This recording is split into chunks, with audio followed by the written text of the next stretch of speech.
Okey, kiri kanan untuk kereta ni. Nah, dah barai dah kiri kanan.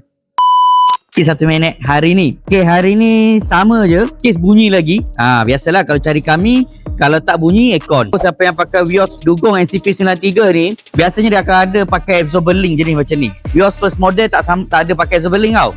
Vios NCP150 pun tak ada. Yang ada Vios Dugong. Untuk absorber link Vios Dugong ni, ball joint dia ni, ni, terutama yang ni lah. Dia ada free play atau longgar. Bila kita lalu jalan tak rata, dia kata hentak. Tak. Saya selalu kena kes-kes macam tu. Kalau ada bunyi macam tu dekat anda, antara part yang anda boleh check, ni, absorber link. Okay, thyroid end dia pun dah nampak. Habis dah. Saya buat main macam ni je.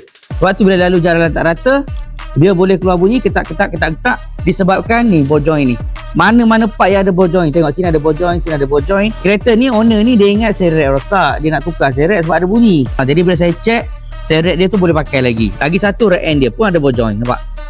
Ni ball joint dia pun dah lembik dah.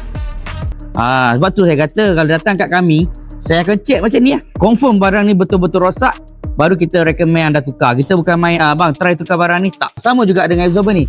Kalau tengok absorber ni, macam elok je kan. Tak ada minyak, boleh naik. Okay, tengok saya tekan. Nampak? Saya tekan macam tu, dia dah drop dah. Okay, kemudian saya tekan rapat, tengok apa jadi bila dia naik. Nah. Nampak tak? Ini apa berlaku ibarat dia mati tau. Bila kita naik bongo turun bongo atau jalan laju je, kereta ni akan rasa macam tumbuh ambing atau oleng-oleng. Macam tu lah, macam boat lah. Okay, ini yang belakang. Okay, untuk yang depan, dia macam tak bocor tau. Nampak? Tapi saya nak tunjuk. Nah, dah habis dah. Dah lembik dah, nampak? Dah lembik. Lembik. Saya buat macam ni je. Dah lembik. Dia keluar tau. Orang kata, keluar elok je ni. Tak. Dia keluar ke tak keluar, kita nak tengok dia elok tak elok, kita kena tengok pada rebound dia, kekuatan dia tu lah. Dia kuat tak kuat. Kalau dia lembik walaupun dia keluar, tak guna juga.